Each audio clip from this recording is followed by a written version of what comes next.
आप देख रहे हैं इंडिया टाउन न्यूज, भारत की बात। नमस्कार, मैं हूं आपके साथ संजना कुशवाहा। स्वागत है आपका हमारे खास बुलेटिन राजनांदगांव की खबरों में, जहां हम आपको राजनांदगांव की महत्वपूर्ण खबरों से रूबरू कराएंगे। तो चलिए बुलेटिन की शुरुआत करने से पहले एक नजर डालते हैं आज के हेडलाइंस पर। पर्वतारोही ग्रुप का जागरूकता संदेश, 25 वर्षों से चल रहा अभियान, हेलमेट और सीट बेल्ट पर फोकस।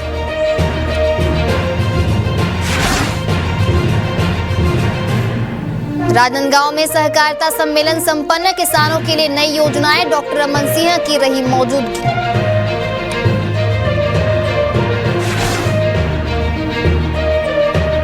रिजल्ट त्रुटि पर छात्रों का हंगामा, बीकॉम विद्यार्थियों ने सौंपा ज्ञापन, एनएसयूआई के साथ विद्यार्थी मैदान।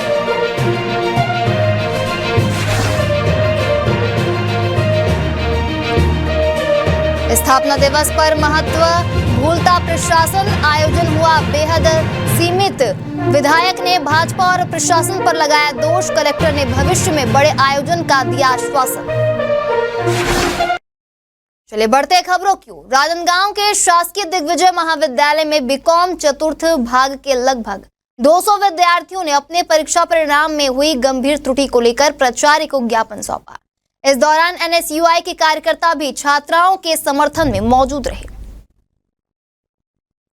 विद्यार्थियों ने बताया कि परीक्षा परिणाम में हुए त्रुटिवश बीकॉम द्वितीय भाग के व्यवसायिक गणित विषय में फेल दिखा दिया गया है। इस गलती के चलते उन्हें बीकॉम सेमेस्टर 5 में प्रवेश नहीं मिल पा रहा है, जिससे उनका पूरा शैक्षणिक सत्र संकट में पड़ गया है। विद्यार्थियों ने ज्ञापन के माध्यम से कॉलेज प्रशासन से मांग की है कि इस त्रुटि को शीघ्र ठीक कर उन्हें आगामी सत्र में प्रवेश की अनुमति दी जाए।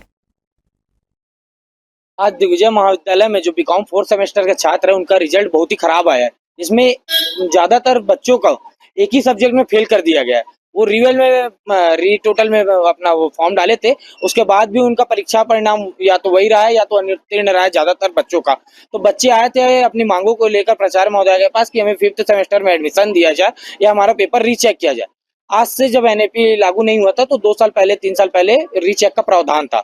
अब ऑटोनॉमस दिग्विजय महाविद्यालय ऑटोनॉमस कॉलेज है, यहाँ प्रिंसिपल के हाथ में कि रीचेक किया जाए पेपर को, लेकिन उसके बाद भी प्रिंसिपल प्राचार्य महोदया ने ऐसा अभी तक निर्णय नहीं लिया कि मैं बच्चों छात्रों का पेपर को रीचेक करूंगी या नहीं। वो बोली कि मैं इसमें प्रयासरत हूं करके। अभी तक उनके तरफ से कोई भी स्पष्टीकरण नहीं आया। वो तोलमोल जवाब दे रही है। इससे सैकड़ों छात्रों का भविष्य खराब हो रहा है, जिसको लेकर एनएसयूआई ने आज प्राचार्य महोदय से बात की। अगर वो जल्दी इस पर निर्णय नहीं लेती तो एनएसयूआई उग्र आंदोलन करेगी, जिसकी जवाबदारी प्राचार्य महोदय और कॉलेज प्रशासन की होगी। पहली बात तो यहाँ कुछ भी अगर त्रुटि होता है, अगर हम लोग एग्जाम फॉर्म में सही फिल किए, जैसे कि एक एग्जांपल है एबीसी आईडी, उसमें हमने अपने से जो वहाँ पे एक वेबसाइट रहता है वहाँ हम लोग मैंडेटरी रहता है उसको फिल किए, लेकिन यहाँ प्रिंटिंग मिस्टेक करते हैं और उसको करेक्शन के लिए हम ही लोगों से पैसा मांगा जाता है, जबकि गलती इनकी रहती है। और उसके लिए भी बार बार घुमाया जाता है कि आ जाओ कल आओ। देखो मैंने एक यहाँ प्रोविजनल मार्कशीट के लिए अप्लाई किया था, उसके लिए मेरे को 200 रुपये लिया गया, लेकिन मेरे को दिया कितने दिन में, 1.5 महीने में दिया। जबकि मैं कहीं उसको अप्लाई करना है या मेरे को कहीं एडमिशन होना है तो 1 हफ्ते में मिल जाना चाहिए प्रोविजनल मार्क्स, वो भी मेरे को नहीं मिला।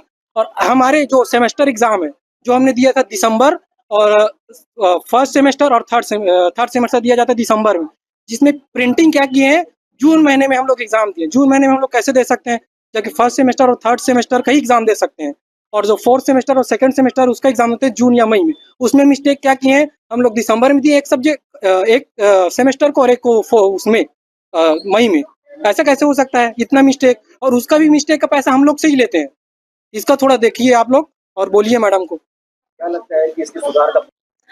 उनकी कुछ समस्याएं थी कि उनका रिजल्ट डिक्लेरेशन में टाइम लग रहा है, कि मार्कशीट उनको नहीं मिल पा रही है। तो उस संदर्भ में मैं ये बोलना चाहूँगी कि हमारा ऑटोनॉमस सेल जो है वो सतत काम कर रहा है और जल्दी ही उनको मार्कशीट्स अवेलेबल हो जाएंगे। हाँ, ये एक समस्या तो है कि बच्चे पास कम हुए हैं और रिजल्ट उतना पॉजिटिव नहीं आया है। तो इसके यहाँ के शिक्षक तो लगातार सतत कार्य करते हैं, पढ़ाई होती है, इंटरनल असेसमेंट भी होते हैं, उसके बावजूद रिजल्ट खराब आया है, ये खेद का विषय है। और मैं उम्मीद करती हूँ कि बच्चे आगे और मेहनत करेंगे, पढ़ाई करेंगे और रिजल्ट अच्छा आएगा। जिले के प्रतिष्ठित दिग्विजय महाविद्यालय में पढ़ने वाले छात्रों को बीते लंबे समय से शैक्षणिक अव्यवस्थाओं का सामना करना पड़ रहा है। स्थिति यह हो गई है कि छात्र मार्कशीट, रिजल्ट और कक्षाओं की अनियमितताओं से त्रस्त हैं। जानकारी के अनुसार तीसरे, चौथे, पांचवें और छठवें सेमेस्टर के छात्रों को लगभग 2 वर्षों से मार्कशीट प्रदान नहीं की गई है। इसका सीधा असर छात्रों की पढ़ाई, प्रतियोगी परीक्षाओं और रोजगार के अवसरों पर पड़ रहा है। वही प्रथम सेमेस्टर के वे छात्र जिन्होंने AT-KT के बाद रीटोटलिंग के लिए आवेदन दिया था, वे भी असमंजस में हैं, क्योंकि महीनों बीत जाने के बाद भी उनके परिणाम अब तक जारी नहीं किए गए हैं। केमिस्ट्री ऑनर्स के विद्यार्थियों की स्थिति और भी चिंताजनक है। छात्रों को कभी एक कक्षा में तो कभी दूसरी कक्षा में बैठाकर पढ़ाया जाता है। कई बार उन्हें कक्षाओं से बाहर भी कर दिया जाता है, जिससे उनकी पढ़ाई बुरी तरह प्रभावित हो रही है। इन तमाम समस्याओं को लेकर अखिल भारतीय विद्यार्थी परिषद यानी कि ABVP ने मोर्चा खोल दिया है। परिषद ने कॉलेज प्रशासन को स्पष्ट चेतावनी दी है कि अगर समस्याओं का तत्काल समाधान नहीं किया गया तो वह आंदोलन करने को मजबूर होंगे। विद्यार्थी परिषद का ये मांग था कि 2 साल से करीब 2 साल से विद्यार्थियों का रिजल्ट नहीं घोषणा मतलब दिया नहीं गया था। फर्स्ट सेम हो, थर्ड सेम हो या किसी भी सेमेस्टर के विद्यार्थियों को रिजल्ट नहीं दिया गया था। उसके बाद भी जो पहले जो विद्यार्थी एडमिशन लिए थे उनको जिसको आज थर्ड सेम में उनको फर्स्ट सेम का रिजल्ट घोषणा नहीं किया गया था। और ऐसे एक और मामला आया है कि जो केमिस्ट्री ऑनर के जो विद्यार्थी उनको बैठने के लिए कॉलेज में पर्टिकुलर व्यवस्था नहीं है। और एक ऐसा विषय कि जो विद्यार्थी जो रिटोटल का फॉर्म डाले थे, एक जो जिसका 6-7 महीना हो गया, आज तक उनका रिजल्ट उनको पता नहीं कि फेल है या पास है, किसी तरह की नोटिफिकेशन जारी नहीं किया गया। तो विद्यार्थी परिषद ने मांग किया कि जल्द से जल्द समस्या का निवारण किया जाए। तो विद्यार्थी परिषद उग्र आंदोलन कर गया, प्रचार में क्या पुतला फूक गया। जो यूजी संकाय के जो विद्यार्थी है जो सेकंड सेम में फाइनल ईयर या जो अभी पीजी कोर्स करने चालू कर चुके हैं, उनका कॉलेज से अभी तक के मार्कशीट जारी नहीं किया गया। कम से कम 2 साल से 3 साल हो गए और ये लंबे समय से चल रहा है। क्या चाहते हैं? ये जल्द से जल्द रिजल्ट जो मार्कशीट है उसको जारी किया जाए, ताकि जो विद्यार्थी है जो यूजी अपना कंप्लीट कर लेते हैं या कोई कार्य करने जाते हैं तो ऑनलाइन मार्कशीट वो वैध नहीं रहता है। मार्कशीट तो ओरिजिनली दिखाना पड़ता है, लेकिन ओरिजिनल कॉलेज से आ नहीं रहा है। और अगर इमरजेंसी में अगर जाते हैं तो वो तुरंत आपको नहीं दिया जा सकता, उसमें समय लगता ही है। मैम जैसे प्रिंसिपल मैम कह रही है कि हम दे देते हैं, लेकिन वो प्रोसेस में समय लगता ही है। कि जल्द से जल्द ये जो बच्चों की मार्कशीट है वो जारी की जाए।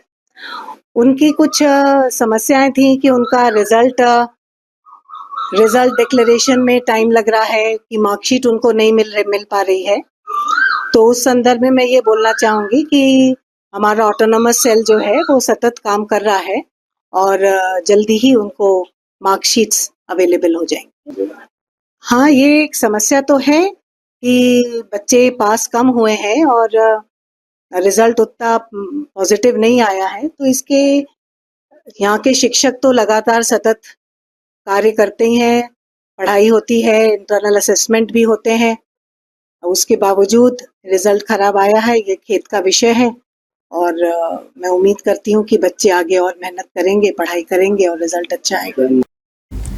थाना बसंतपुर पुलिस ने एक बार फिर अपनी सतर्कता और कर्तव्य निष्ठा का परिचय देते हुए एक आवेदक का गुम हुआ कीमती कैमरा बरामद कर उसे वापस लौटाया है। यह कैमरा निकॉन कंपनी का था, जिसकी कीमत लगभग 1 लाख रुपए बताई जा रही है। घटना 2 सितंबर 2025 की है, जब पुलिस को मोबाइल के माध्यम से सूचना मिली कि एक शराबी व्यक्ति के पास एक महंगा कैमरा है, लेकिन वह उस कैमरे के संबंध में कोई संतोषजनक जानकारी नहीं दे पा रहा है। सूचना मिलते ही बसंतपुर थाना की पेट्रोलिंग टीम मौके पर पहुंची और व्यक्ति से पूछताछ कर कैमरे को अपने कब्जे में ले लिया। आवेदक ने कीमती कैमरा वापस मिलने पर जिला राजनांदगांव पुलिस का हृदय से आभार व्यक्त किया और पुलिस की जिम्मेदार कार्यशैली की सराहना की। खैरागढ़ में गणेशोत्सव की धूम इस बार भी देखने लायक है, जहां शहर के कोने कोने में भव्य पंडाल सजे हुए और भक्ति भाव के साथ गणपति बप्पा की स्थापना की गई है। सार्वजनिक आयोजन स्थलों के साथ साथ घरों में भी श्रद्धालुओं ने विधिवत पूजन कर गणेश प्रतिमाएं स्थापित की। गणेश उत्सव समिति के सदस्य ने बताया कि समिति पिछले 17 वर्षों से खैरागढ़ के राजा के रूप में गणपति बप्पा की स्थापना कर रही है। इस वर्ष 11 फीट ऊंची प्रतिमा स्थापित की गई है। साथ ही विशाल भंडारे का आयोजन भी किया जाएगा, जिसमें हजारों श्रद्धालुओं के शामिल होने की संभावना है। वहीं श्री आदर्श समिति ने इस बार गुवाहाटी स्थित 500 साल पुराने काली माता मंदिर की तर्ज पर पंडाल तैयार किया है, जो लोगों के आकर्षण का केंद्र बना हुआ है। वहीं नगर की सभी गणेश समितियों द्वारा 7 सितंबर को आकर्षक झांकियों का आयोजन किया जाएगा, जिसके लिए नगर प्रशासन और पुलिस द्वारा सुरक्षा के व्यापक इंतजाम किए जा रहे हैं। हमारे श्री रिद्धि सिद्धि युवा गणेश उत्सव समिति के द्वारा 17 साल, ये 17वां साल है, हम सब दोस्त मिल करके गणेश जी की स्थापना करते हैं खैरागढ़ के राजा के रूप में। और जब सबसे शुरू साल 2009 में गणेश जी की प्रतिमा की स्थापना की गई थी, तो 4 फीट की गणेश जी की मूर्ति थी, और आज जो गणेश जी की मूर्ति है वो 11 फीट की मूर्ति है। और खैरागढ़ की कलाकार रतन मूर्तिकार के द्वारा यह मूर्ति बनाई जाती है। और क्या क्या आयोजन आप लोग का झांकी वाकी के लिए? झांकी इस बार खैरागढ़ में झांकी 7 तारीख को निकलेगी। और ये तीसरा वर्ष संगीत नगरी में जो झांकी निकलने जा रही है, तीसरा वर्ष है। और पूरे क्षेत्रवासियों से हम आग्रह करते हैं कि 7 तारीख को रात 9 बजे से पूरी रात खैरागढ़ शहर में गणेश जी की झांकी निकलेगी। आप सभी सादर आमंत्रित हैं। हम लोग गणेश जी की स्थापना लगभग 39वां वर्ष है हम लोग का, और इसमें सबसे बड़ा सहयोग हमारे मोहल्ले वासी हैं और बस स्टैंड के दुकानदार और बस मालिक, इन सभी का विशेष सहयोग रहता है, जिनके हम लोग हिसाब से हम लोग मूर्ति भी रखते हैं और हर साल नया पंडाल रखने की कोशिश करते हैं। पंडाल में कहीं ना कहीं कुछ नया करने की कोशिश रहता है। इसके अलावा और कोई आयोजन आप लोग का? आयोजन में हम लोग का भंडारा का कार्यक्रम रहता है, बाकी एक यही पंडाली मेन है हम लोग। राज तो हमारा पिछले 9 सालों से चला आ रहा है। पहले हम अपने पुराने घर के पास जो गली है, छोटा सा गली है, वहाँ रखा करते थे। फिर धीरे धीरे स्तर बढ़ाने करके आज 2 साल हो गया यहाँ पे रख रहे हैं। क्योंकि गोल बाजार का चौक है, मेन मेडिकल चौक बोलते हैं, वहाँ पे रख रहे हैं। इस साल क्या विशेष है? इस साल विशेष ये है, जो गुवाहाटी में 500 साल पुराना काली माता का मंदिर है, उस स्तर में पंडाल बनाया गया है। और आप देख सकते हैं श्री जगू सेठ जी को विराजमान किया गया है यहाँ। झांकी का भी आयोजन है? हाँ, झांकी का आयोजन 7 तारीख को रखा गया है, जिसमें हम सबसे आग्रह करते हैं सब बढ़ चढ़ के हिस्सा लें और सब देखने भी आए। खैरागढ़ के जयस्तंभ चौक स्थित आशीष लॉज में एक युवक का शव फंदे पर लटका मिला। बता दें, मृतक की पहचान रायपुर निवासी करणपाल के रूप में हुई है। जानकारी के मुताबिक करण ने 30 अगस्त को लॉज में कमरा किराए पर लिया था और खुद को घूमने आया पर्यटक बताया था।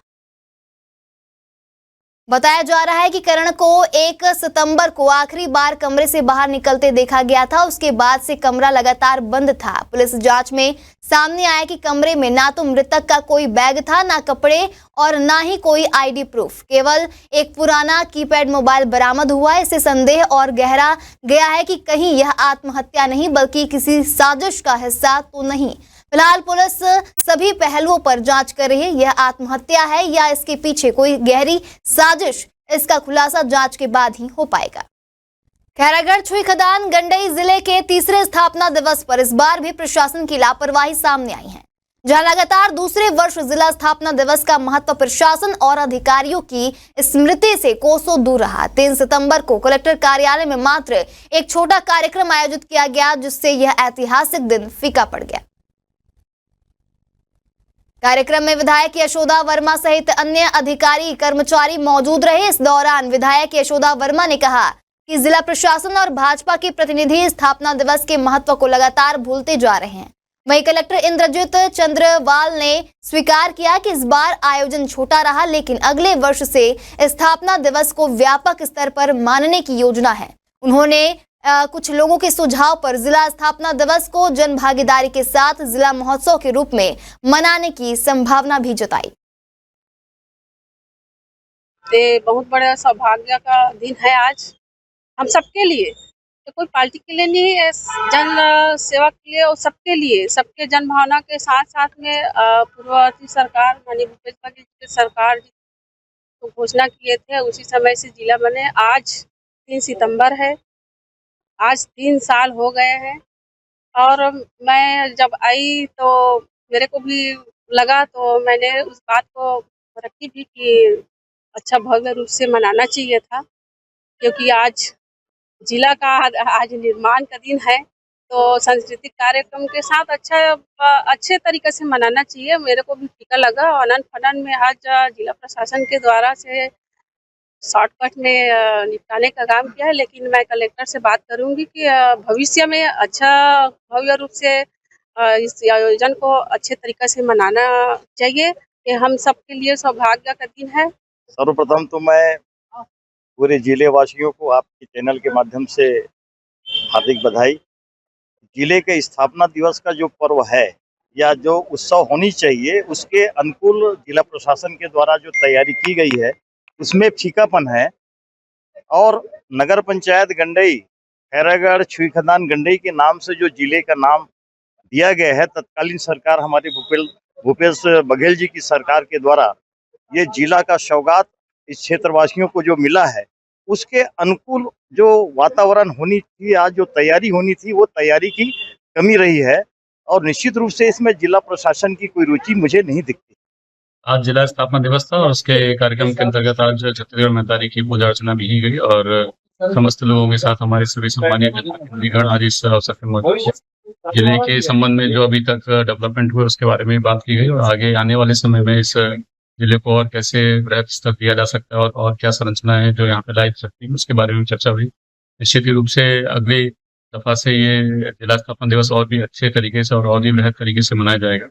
छत्तीसगढ़ के पूर्व उप मुख्यमंत्री और वरिष्ठ कांग्रेस नेता टीएस सिंहदेव एक दिवसीय दौरे पर मोहला मानपुर पहुंचे। खास बात ये रही कि सिंहदेव ने इस दौरे के लिए किसी सरकारी काफिले का सहारा नहीं लिया, बल्कि खुद अपनी गाड़ी चलाकर जिले तक पहुंचे। जिले में अपने दौरे के दौरान सिंहदेव ने कांग्रेस कार्यकर्ताओं से मुलाकात की और बीजेपी सरकार के कार्यकाल पर तीखे सवाल खड़े किए। वहीं मीडिया से बातचीत के दौरान सिंहदेव ने प्रदेश की शिक्षा और स्वास्थ्य व्यवस्था पर गहरी चिंता जाहिर की। उन्होंने कहा कि जिन क्षेत्रों में छत्तीसगढ़ कभी मॉडल माना जाता था, आज वहां हालात बिगड़ते जा रहे हैं। इसके अलावा उन्होंने कानून व्यवस्था को लेकर भी राज्य सरकार को आड़े हाथों लिया। सिंहदेव ने जिले में पुल पुलिया सहित अन्य निर्माण कार्यों में हो रहे भ्रष्टाचार की भी खुलकर आलोचना की। उन्होंने स्पष्ट शब्दों में कहा कि अगर निर्माण कार्यों में गड़बड़ी होती है तो उसके लिए पूरी तरह से अधिकारी जिम्मेदार होते हैं। पुल पुलिया जैसे अहम प्रोजेक्ट्स में भ्रष्टाचार बर्दाश्त नहीं किया जाएगा। 100% जवाबदारी अधिकारियों की होती है।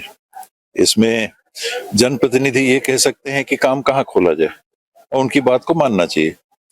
उस हद तक बात ठीक है कि भाई आप 100 स्कूल खोलने हैं या 100 एक काम होने हैं, 10 ही काम के लिए पैसा आया है तो कौन से पहले लेना, ये जनप्रतिनिधि का ही काम होना चाहिए। वो कैसे काम होना, उसकी गुणवत्ता को सुनिश्चित करना, ये 100% जवाबदारी अधिकारियों की रहती है। अगर उसमें कमी है तो पूरी तरह से अधिकारी जिम्मेदार। कृष्ण जन्माष्टमी के 11 दिन बाद मनाई जाने वाली डोल 11 के अवसर पर राजनांदगांव में शोभा यात्रा निकाली गई, जहां इस परंपरागत उत्सव में शहर के विभिन्न मंदिरों से भगवान कृष्ण की मूर्तियों को विधि विधान से सजाकर शहर भ्रमण के लिए निकाला गया। वहीं डोल 11 पर यह परंपरा वर्षों से चली आ रही है, जिसमें मंदिरों में स्थापित ठाकुर जी को डोली में बिठाकर नगर भ्रमण कराया जाता है। यह आयोजन भगवान श्री कृष्ण के बाल स्वरूप के प्रति भक्ति और प्रेम का प्रतीक माना जाता है। राजनांदगांव में पर्वतारोही ग्रुप द्वारा एक विशेष सुरक्षा जागरूकता अभियान चलाया गया, जहां इस अभियान के अंतर्गत लोगों को सड़क सुरक्षा के नियमों का पालन करने, 2 पहिया वाहन चलाते समय हेलमेट पहनने और 4 पहिया वाहन चलाते समय सीट बेल्ट लगाने के लिए प्रेरित किया गया।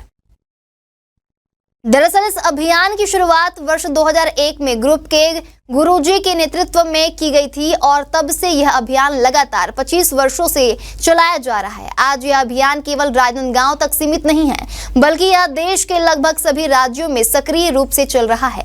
आज के कार्यक्रम में ग्रुप के सदस्यों ने शहर के विभिन्न चौक चौराहों पर बैनर, पोस्टर और पंपलेट्स के माध्यम से लोगों को जागरूक किया। साथ ही मौके पर उपस्थित लोगों से बातचीत कर उन्हें बताया गया कि हेलमेट और सीट बेल्ट न केवल कानूनी बाध्यता है, बल्कि बल्कि यह उनकी जिंदगी की सुरक्षा से जुड़ा मामला भी है। कार्यक्रम में ग्रुप के प्रमुख सदस्यों ने कहा कि हमारा उद्देश्य लोगों को मजबूर करना नहीं बल्कि जागरूक करना है। छोटी सी लापरवाही किसी की जान ले सकती है, इसलिए हम सबकी जिम्मेदारी है कि हम सुरक्षित वाहन चलाएं और दूसरों को भी इसके लिए प्रेरित करें। Dangerous adventure sport longest world tour by on foot journey, जो कि हमारा एक वर्ल्ड रिकॉर्ड है पैदल चलने का, जो दुनिया की फर्स्ट टीम है जिसका लिम्का में और गिनीज वर्ल्ड रिकॉर्ड में नाम भी दर्ज है। हम लोग ने एक अभियान को लगभग 30 जुलाई 1980 को हमारे गुरुजी श्री अहमद बिहारी लाल जी ने इस यात्रा की शुरुआत करी उत्तर प्रदेश लखीमपुर खीरी से, और 2001 में हम लोग ने ज्वाइन किया इस यात्रा को। आज लगभग हम लोग ने भारत के 600 डिस्ट्रिक्ट की यात्रा करते हुए और जो हमारे पड़ोसी देश है 11 कंट्री भी हम लोग ने विजिट कर रखा है, और माउंट एवरेस्ट की यात्रा को सफलतापूर्वक करते हुए जो हमारी टीम इस समय छत्तीसगढ़ के सभी जनपद 33 जिलों की यात्रा पे आई है। लोगों को हम लोग यही जागरूक कर रहे हैं कि जब भी कोई नया वाहन खरीदा जाए उसके बदले में 5 पौधे भी लगाए जाए, और आप लोग का कर्तव्य स्वयं का बनता है कि आप लोग जब भी कोई अपने वाहन पर बैठते हैं 2 व्हीलर या 4 व्हीलर पर, कि आपको हेलमेट लगा के ही चलना चाहिए, और वैसे ही आप 4 व्हीलर पर बैठते हैं तो सीट बेल्ट लगा के ही चलें। मैं हमारी टीम और ये प्रशासन से हमारी ये हम अपील कर रहे हैं कि आपका जो प्रशासन हमारा है, उनका स्टाफ है, वहाँ पर भी हर डिपार्टमेंट में भी वहाँ के कर्मचारी भी हेलमेट पहन के आए। जिला पंचायत संसाधन केंद्र दीवारी भाट में नवनिर्वाचित सरपंचों के लिए 3 दिवसीय आधारभूत प्रशिक्षण शिविर का आयोजन किया गया, जहां यह प्रशिक्षण पंचायत संचालनालय के निर्देश पर जिला पंचायत मुख्य कार्यपालन अधिकारी के मार्गदर्शन में संपन्न हुआ। प्रशिक्षण के दौरान सरपंचों को पंचायत राज अधिनियम, ग्राम पंचायत के दायित्व, अधिकार और कर्तव्यों के साथ साथ पंचायत क्षेत्र में संचालित सामाजिक न्याय और आर्थिक विकास की योजनाओं की गहन जानकारी दी गई। वहीं प्रशिक्षण के अंतिम दिन जिला समन्वयक ने प्रधानमंत्री आवास योजना की बारीकियों को समझाया, जबकि NRLM के अंतर्गत महिला स्व सहायता समूहों के गठन और उनके संचालन पर प्रशिक्षण दिया गया। वक्त हो चुका है एक छोटे से ब्रेक का। जुड़े रहिए इंडिया टाउन न्यूज के साथ। अब खबर आपकी उंगलियों पर, हर खबर पर हमारा नजरिया। इंडिया टाउन न्यूज, भारत की बात। इतिहास की गूंज, संस्कृति की पहचान। राजनांदगांव में 6 सितंबर को होगा भव्य नजारा। चल समारोह, जब सड़कों पर उतरेगी ऐतिहासिक झांकियां। हजारों की भीड़, श्रद्धा और उल्लास का संगम, परंपरा, कला और आस्था का अद्भुत मेला। तो तैयार हो जाइए, 6 सितंबर राजनांदगांव गवाह बनेगा इतिहास का। देखिए इंडिया टाउन न्यूज पर लाइव। ब्रेक के बाद स्वागत है आपका इंडिया टाउन न्यूज में। चले बढ़ते हैं खबरों की ओर। गणेश उत्सव के दौरान जिले में शांति और कानून व्यवस्था बनाए रखने के लिए राजनांदगांव पुलिस द्वारा विशेष अभियान चलाया जा रहा है, जहां इस अभियान के तहत असामाजिक तत्वों, आदतन अपराधियों और गुंडों बदमाशों के खिलाफ सख्त कार्रवाई की गई है। पुलिस अधीक्षक के निर्देशन में जिले के विभिन्न थाना क्षेत्रों में दबिश देकर कुल 26 आरोपियों को गिरफ्तार कर जेल भेजा गया। इसके अलावा चिखली क्षेत्र में एक आरोपी को आर्म्स एक्ट के तहत गिरफ्तार कर जेल भेजा गया। पुलिस प्रशासन ने यह स्पष्ट किया है कि शांति व्यवस्था भंग करने वालों के खिलाफ इसी प्रकार की कड़ी कार्रवाई आगे भी जारी रहेगी। जिले भर में आदतन अपराधियों, निगरानी बदमाशों और असामाजिक तत्वों पर पुलिस की विशेष नजर बनी हुई है।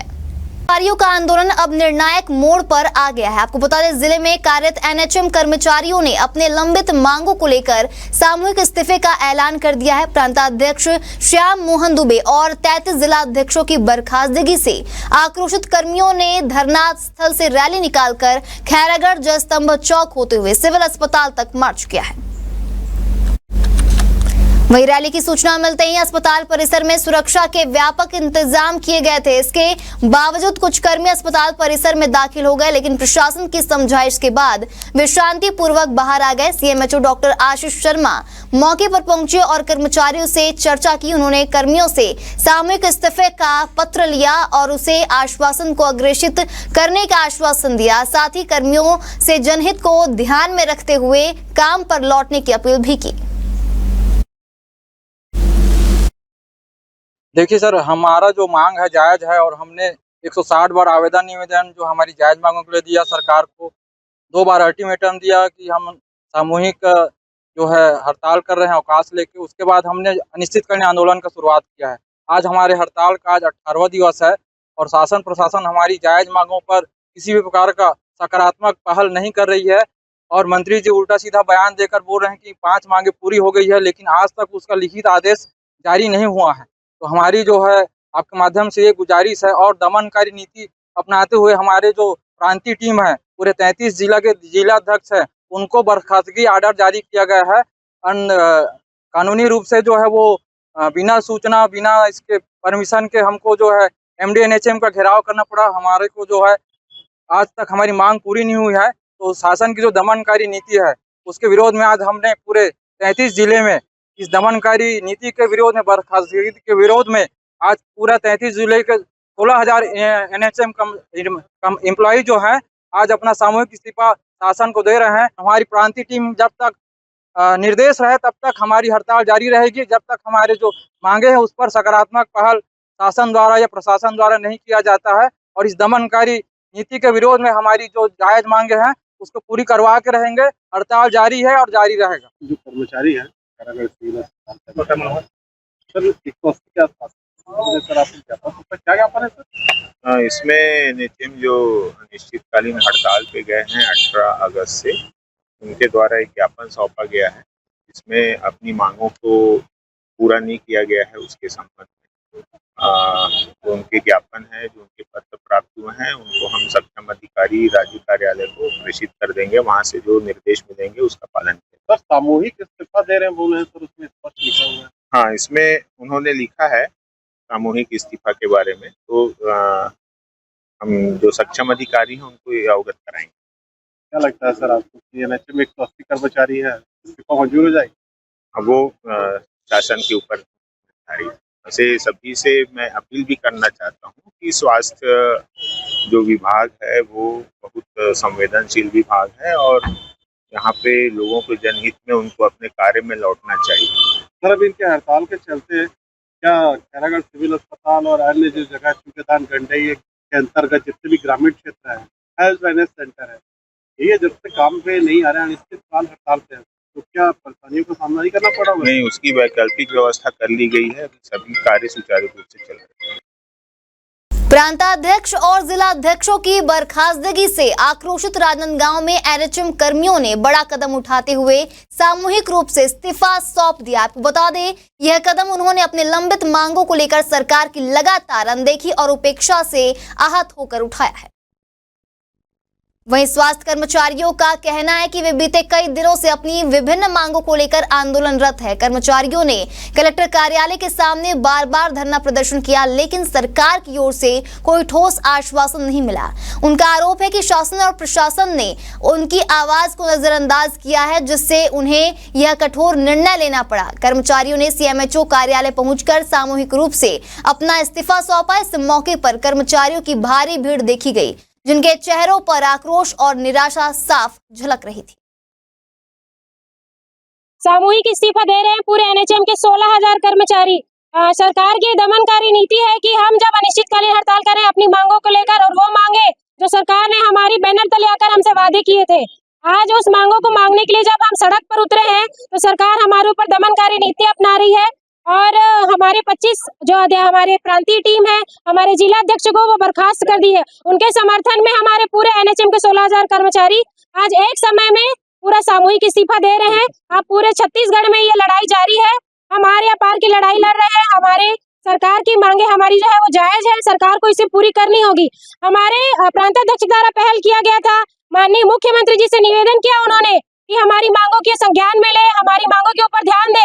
वो मांगे मंत्री से बात होने से पहले ही, मुख्यमंत्री जी से बात होने से पहले ही हमारे ही NHM के अधिकारियों ने, हमारे गद्दारों ने हमारे लिए लेटर बनाया। रात में 12 बजे 1 बजे हमारा लेटर बनता है। कैसे बनेगा?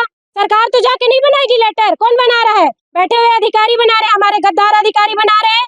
और ये शासन प्रशासन को समझना चाहिए कि वो हमारे और सरकार के बीच में वार्तालाप करने नहीं दे रहे हैं, वो बीच में रुकावट बन रहे हैं और हमारी मांगों को पूरा नहीं होने दे रहे हैं। सरकार की छवि खराब हो रही है। आप रामन सिंह जी से पूछिएगा, आज वो आए हैं, हमारे 3 साल तक उन्होंने मुख्यमंत्री पद पे छत्तीसगढ़ में शासन चलाया है।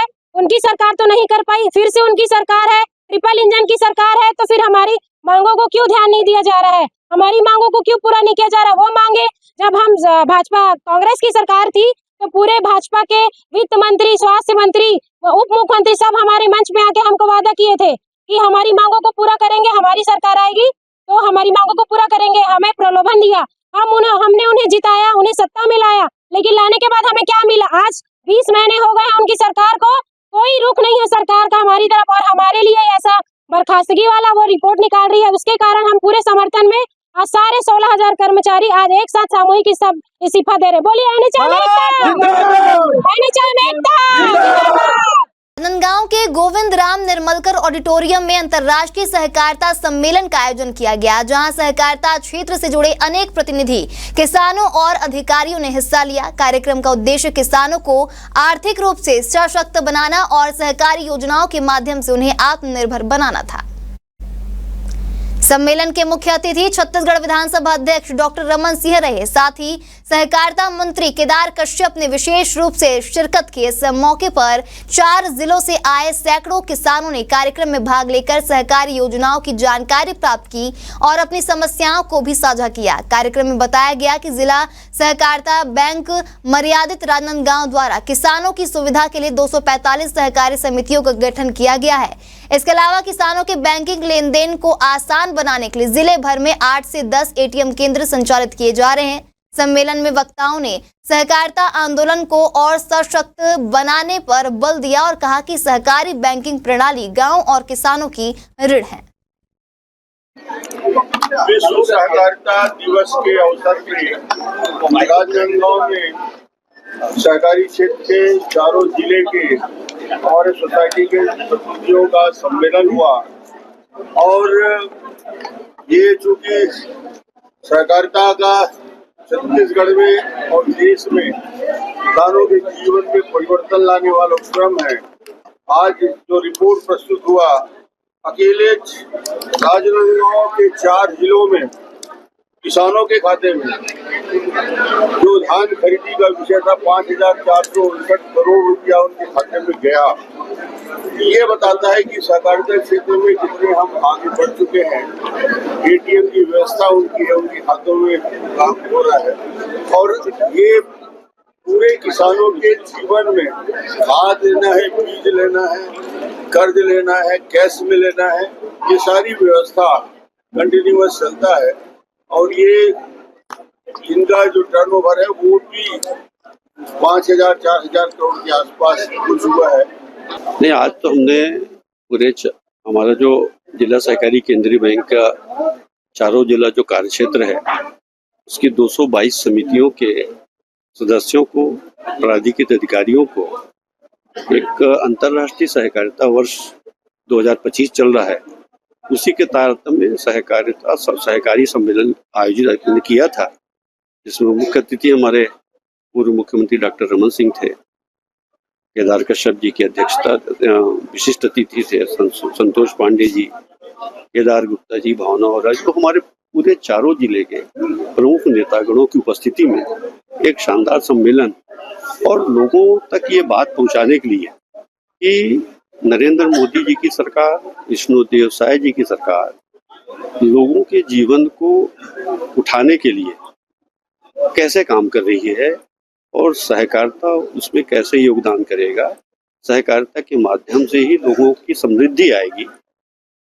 छुईखदान में गणेश चतुर्थी पर इस बार आस्था का सैलाब देखने को मिल रहा है, जहां मंगल मूर्ति मौर्य और देवा ओ देवा जय गणेश देवा की गूंज से पूरा शहर भक्तिमय हो उठा है। 12 फीट ऊंची बस स्टैंड की प्रतिमा पारंपरिक और आधुनिक शैली का सुंदर मेल है, जिसकी शांत और सौम्य मुद्रा श्रद्धालुओं को आकर्षित कर रही है। इसी कड़ी में हर शाम हो रहे कवि सम्मेलन, भजन संध्या और लोक नृत्य कार्यक्रमों ने गणेश उत्सव को सांस्कृतिक उत्सव में बदल दिया है। स्थानीय समितियों का कहना है कि इस बार कुछ नया करने का प्रयास किया गया है और यही कारण है कि बच्चे, बुजुर्ग, युवा सभी दर्शन के लिए उमड़ रहे हैं। वर्ष बस स्टैंड में गणेश जी का जो विग्रह है वो बहुत शानदार विग्रह इन बच्चों ने स्थापित किया है। पूर्व के वर्षों में बस स्टैंड से बाहर ये मूर्तियाँ स्थापित की जाती थी गणेश जी की जो परंपरा है उसको इन बच्चों ने इस बार जीवंत कर दिया है। गणेश जी की पूजा 9 वर्षों से लगातार यहाँ हो रही है और मैं लगातार पूजा कर रहा हूँ गणेश जी की। इस बार 6 तारीख को अनंत चतुर्दशी है और दूसरे दिन पूर्णिमा के कारण ग्रहण है। इस कारण 6 तारीख को ही हवन के पश्चात मूर्तियों का विसर्जन होगा। ये 9वां साल है हम लोग का। इससे पहले बाजू में रखते थे, वहाँ जगह छोटा पड़ता था, तो इस बार हम यहाँ लेके आए हैं बीच बस स्टैंड में। पहले जय स्तंभ चौक में रखते थे और मूर्ति हमारा हर साल राजा महाराजा वाला ही रहता है, महाराजा ग्रुप है तो। और इस बार जो मूर्ति है थोड़ा बड़ा और भव्य मूर्ति है। हम लोग ये दिखाना चाहते थे कि छुईदान रहे, राजा है तो थोड़ा भव्य रहे और थोड़ा हट के रहे, इसलिए हम ऐसा रखे हैं यहाँ। रिद्धि सिद्धि गणेश उत्सव समिति बप्पा ग्रुप, शहीद पार्क चौक, शहीद नगरी छुई खदान। हम लोग पहले साईं चौक है जस्ट पीछे टिकरीपारा साईं चौक में गणेश हम लोग 8-10 साल तक कंटिन्यू रखे। वहाँ से जब कोरोना के समय आया तो हम लोग वहाँ बंद कर चुके थे।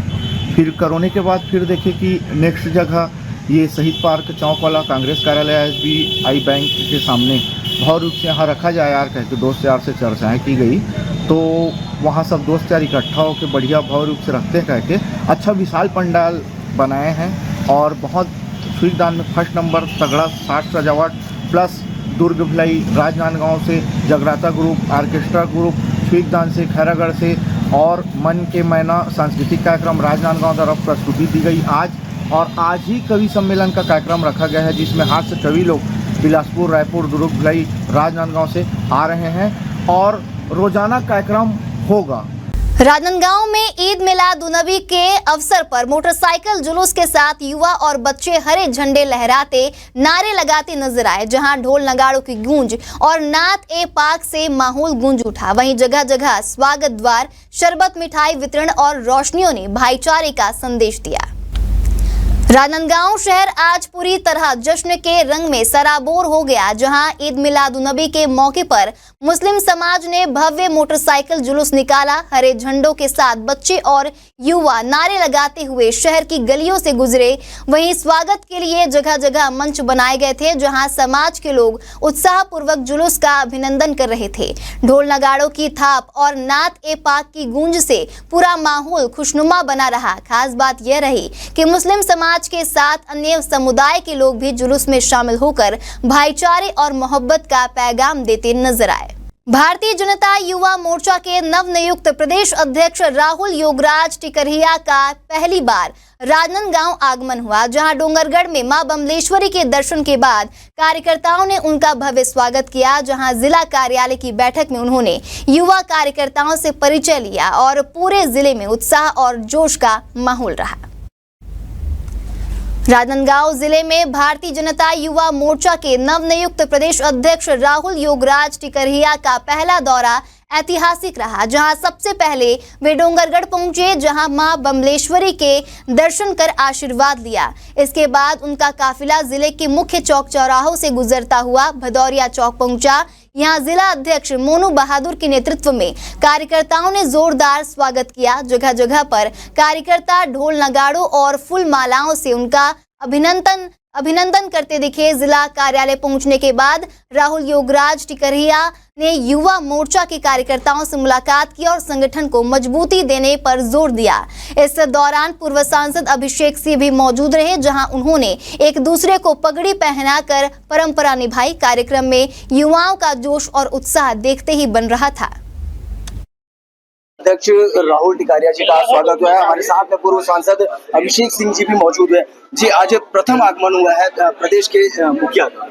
निश्चित रूप से हमारे युवा मोर्चा के कार्यकर्ता बड़े उत्साहित हैं और उन्होंने बड़ी ही उत्साह के साथ युवा मोर्चा के हमारे प्रदेश अध्यक्ष राहुल जी का स्वागत किया है और हम सब भी उस स्वागत में शामिल हैं।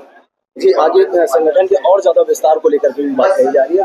युवा देखिए, भारतीय जनता पार्टी की परंपरा है, हर मोर्चा, हर प्रकोष्ठ, जिला के संगठन, मंडल का संगठन, हमारा शक्ति केंद्र से लेकर प्रदेश से और राष्ट्रीय स्तर तक निरंतर परिवर्तन और लगातार संगठन की प्रक्रिया चलती रहती है। उसी प्रक्रिया में बिल्कुल मेरे युवा मोर्चा प्रदेश अध्यक्ष बनने के बाद ये मेरा जिला प्रवास का प्रथम जिला है जहाँ पर मैं पहुंचा हूँ और माता बमलेश्वरी के धाम से आशीर्वाद लेकर हम राजनांदगांव संस्कारधानी पहुंचे हैं। संस्कारधानी का ये शहर कहा जाता है और यहाँ के वो जो संस्कारधानी कहा जाता है उसका मैंने प्रत्यक्ष प्रमाण देखा है कि जिस प्रकार से युवा मोर्चा के साथी और भारतीय जनता पार्टी के अन्य पदाधिकारीगण जिस प्रकार से स्नेह और आशीर्वाद मुझे दिए हैं, ये बतलाता है कि राजनांदगांव को आखिर में संस्कारधानी क्यों कहा जाता है।